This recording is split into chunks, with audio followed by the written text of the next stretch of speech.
Kenalkan, nama saya Amal Muhammad Hanan, panggilannya Hanan. Asal saya dari Bintan, Kepulauan Riau. Saya ingin bertanya kepada Pak D. Nun. Ya, soalnya kayaknya lebih tua daripada bapak saya.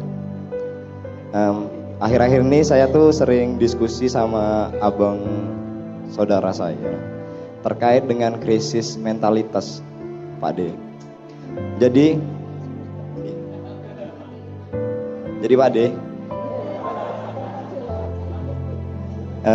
saya itu punya banyak lingkungan, terutama lingkungan di Bintan, lingkungan di Jogja, dan lingkungan rumah, lingkungan kampus, banyak lingkungan pokoknya. Dari semua lingkungan yang saya hadapi, saya melihat suatu kejanggalan Pak D. Kejanggalannya itu mereka itu seolah-olah mental mereka itu ingin selalu menerima tapi sedikit memberi. Jadi contohnya gini, misalnya mereka kerja kalau di tempat saya, teman-teman saya di Bintan, itu kerjanya biasanya di resort, jadi biasa jadi kitchen, terus housekeeper dan segala macam terkait perhotelan.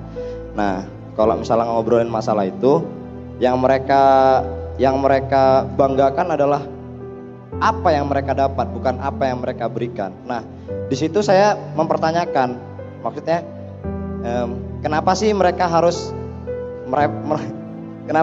tuh harus menceritakan tentang apa yang mereka dapatkan? Nah, itu kan maksudnya adalah mental yang sedikit gak bagus. Ya menurut saya sih itu. Nah, tujuan saya bertanya kepada Pak D itu adalah bagaimana cara kita memperbaiki mental yang krisis ini untuk seluruh teman-teman saya. Nanti gimana ya saya nanya. Ya pokoknya intinya tentang itulah Pak D, tentang bagaimana cara memperbaiki mental. Saya kira Anda tidak perlu jauh-jauh memperbaiki mental teman-teman. Yang penting Anda bermental sebaik-baiknya menurut Anda kepada mereka. Jadi sebenarnya nomor satu itu tadaburmu yang bermanfaat dan enak untuk mereka. Perkara mereka itu, jadi gini, dakwah yang terbaik adalah bilhal. Ya Anda sendiri itu berlaku bagaimana itu dakwah yang baik. Bukan Anda ngasih tahu, ngerubah. Kalau bisa alhamdulillah, tapi kalau tidak nanti malah destruktif, malah mudorot, malah jadi kebencian satu sama lain. Mulanya jangan gampang-gampang nyuruh orang sholat tahajud segala macam kalau jam 2 malam. Jangan-jangan orang yang Anda WA itu sedang sholat tahajud, kok ngomong sholat tahajud nesu wonge. Akhirnya sholat malah misu asu, ya aku pas sholat. Aku pas sholat ya malah dikongkon sholat kan gitu kan. Jadi makanya salah satu metode yang diajarkan Quran adalah supaya Anda bermental baik, Anda harus punya ukuran. Kalau Anda masih jauh, hubungan Anda yang Anda pakai bukan kebenaran atau kebaikan tapi kebijaksanaan. Kalau sudah satu kantor, satu lingkungan, kebaikan, fastabiqul khairat. Kalau yang pertama tadi, ud'u ila sabili rabbika bil hikmah. Kalau sudah sangat dekat, sudah akrab, baru Anda ngomong benar enggak apa-apa. Kalau belum dekat, benar harus disortir, harus diedit. Enggak setiap kebenaran bisa Anda omongkan. Jangankan Anda sama teman, komandan sama prajuritnya saja tidak semua hal diomongkan. Itu namanya kebijaksanaan. Jadi nomor satu, hidup itu bijaksana. Nah, seberapa kebenaran bisa Anda pakai, 100% apa 50% apa bahkan kadang-kadang cuma 5% kebenaran itu bisa Anda omongkan demi kebijaksanaan. Kan gitu. Nah, satu, jadi Anda yang penting Anda berlaku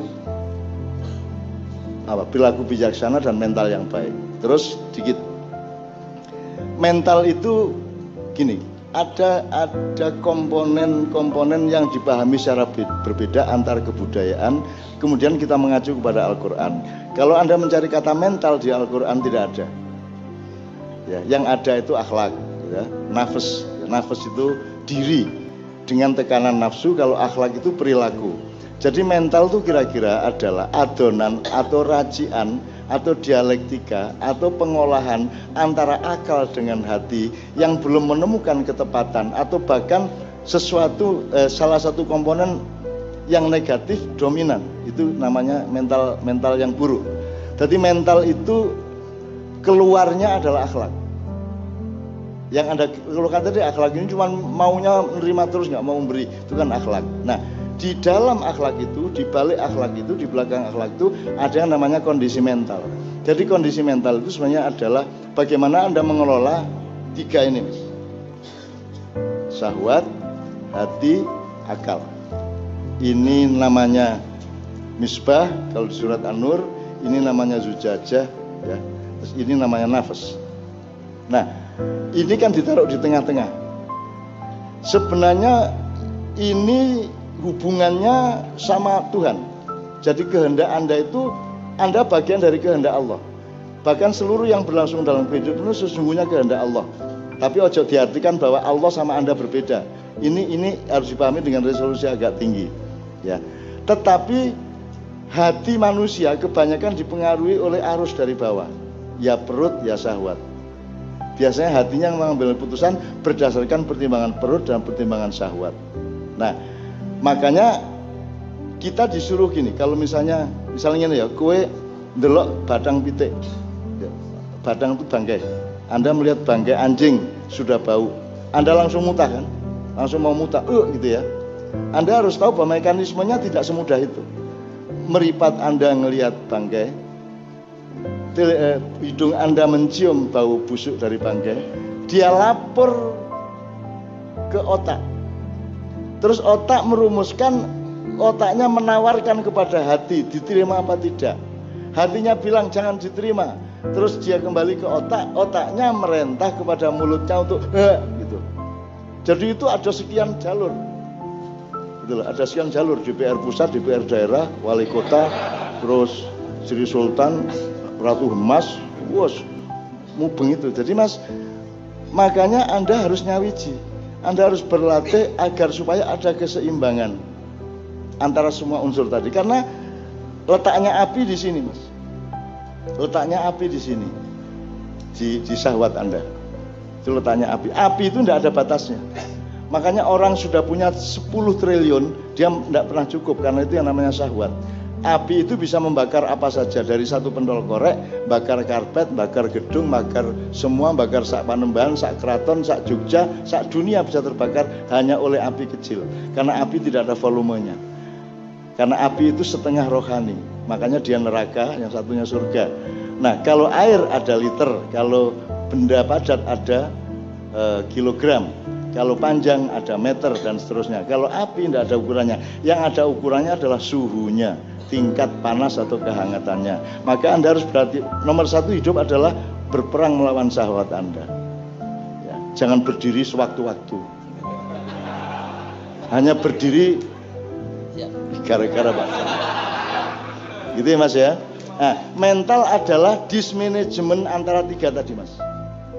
Jadi gampangannya kalau di filsafat, loh sebelum ngomong dipikir dulu baru mulut. Hatimu pengen, tapi jangan dari hati ke mulut. Hati ke akal dulu baru ke mulut. Karena akal itu adalah zujajah. Zujajah itu adalah tabung kaca. Tabung kaca itu adalah alat untuk membatasi. Anda maunya kan istri 10 enggak cukup. Kalau nurutin ini, ya Bu ya, enggak cukup. Tapi akal bilang si jiwa modar dhewe lho kan gitu kan. Nah, ini yang bagian membatasi. Ini yang parlemennya sebenarnya gitu loh Dek ya. Nah, mental yang bagus adalah orang yang belum tertata. Dia belum tahu apa keseimbangan antara syahwat, hati dan akal. Kira-kira gitu deh ya. Nah, yang penting Anda praktekkan keseimbangan itu, keluarnya nomor 1 tidak mengganggu orang, tidak menyakiti orang. Kalau dalam Islam sederhana kok. Yang namanya merusak bumi itu, merusak manusia itu cuma 3. Kamu bunuh, kamu menghina, atau kamu mencuri. Asal 3 itu enggak kamu lakukan, beres kok hidup ini. Cuma 3 itu dok menurut Rasulullah. Ini bukan saya, Rasulullah. Gitu ya.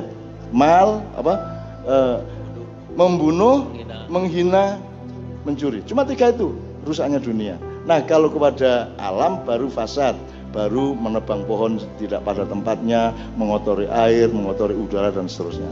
Dia, oke? Ada lagi tapi pertanyaan keduanya boleh Pak? Singkat tapi singkat. Oke, singkat. Ini terkait dengan fundamental dari SD sampai SMA. Nah, itu terkait dengan heliosentris dan geosentris. Nah, kenapa bisa dari awal fundamental kita sampai SMA itu kita tuh terpaku pada heliosentris, padahal heliosentris itu sekedar teori, Pak D. Dan kenapa nggak diajarin dua-duanya itu? Ya Mas, problem besar soal pendidikan di Indonesia juga karena pendidikan tidak dilakukan sebagai pendidikan dan tidak dengan pendidikan, tapi niatnya niat kapitalisme, niatnya proyek, niatnya tender-tender. Jadi tidak ada konsentrasi kepada manusia. Jadi mending daripada Anda mengeluh tentang sistem pendidikan, Anda nggak bisa, Anda jadi menteri saja, Anda nggak bisa memperbaiki itu. Jadi menurut saya Anda sekarang mumpung masih muda, ya, Anda berpikir kurikulum yang benar bagaimana. Kurikulum itu kan untuk manusia, bukan manusia untuk kurikulum. Sekolah itu nomor satu, jangan soal ilmu. Nomor satu, anakmu sekolah itu satu, untuk belajar bergaul, belajar mengenali macam-macam teman, belajar mengenali alam, belajar berlaku ke orang tua gimana, ke orang muda gimana, sesama anak kecil gimana, berlaku kepada binatang gimana, gitu deh. Nah sekarang kita itu megalomania, TK kita minta hafal Quran. Piye gue? Masuk TK dites bisa nulis apa enggak lo piye ya? Saya punya teman Cina mengeluh kepada saya, Cak, saya ini mu'alaf, anak saya mau saya sekolahkan di pesantren supaya bisa nulis Arab, bisa ngaji. Begitu saya bawa ke pesantren, kiainya tanya sudah bisa ngaji belum? Belum. Sudah bisa nulis Arab? Belum. Enggak bisa diterima. Loh, saya ini masukkan ke pesantren supaya diajarin nulis Arab dan ngaji kok malah dipersyarati. Kira piye to iki? Makanya Anda belajar pada ulama semuanya, Anda belajar sama ustadz. Saya tidak meremehkan siapa-siapa, Anda belajar ke semuanya. Tapi tetap yang berdaulat adalah Anda, ngerti ya? Karena Anda mendapat ayat langsung dari Allah, benar nggak? Anda dapat wahyu dari Allah enggak? Iya Pak D. Apa contohnya satu kata? Satu. Allahu ahad. Allahu ahad. Oke, ya oke. Jadi semua orang mendapat wahyu dari Allah. Selama ini kita dikasih tahu bahwa yang dapat wahyu Nabi. Gitu? Sekarang saya ingin nyatakan Anda semua dapat wahyu dari Allah dan Anda langsung loh disebut sama Allah, ya ayuhannas, wahai manusia, langsung Anda. Maka Anda langsung merespon, menjawab dan menafsirkan, tidak apa-apa. Gitu loh. Asal Anda bertanggung jawab terhadap nalarnya, logikanya, rosonya, keikhlasannya, kan begitu. Ya, jadi Anda harus berdaulat sama diri Anda.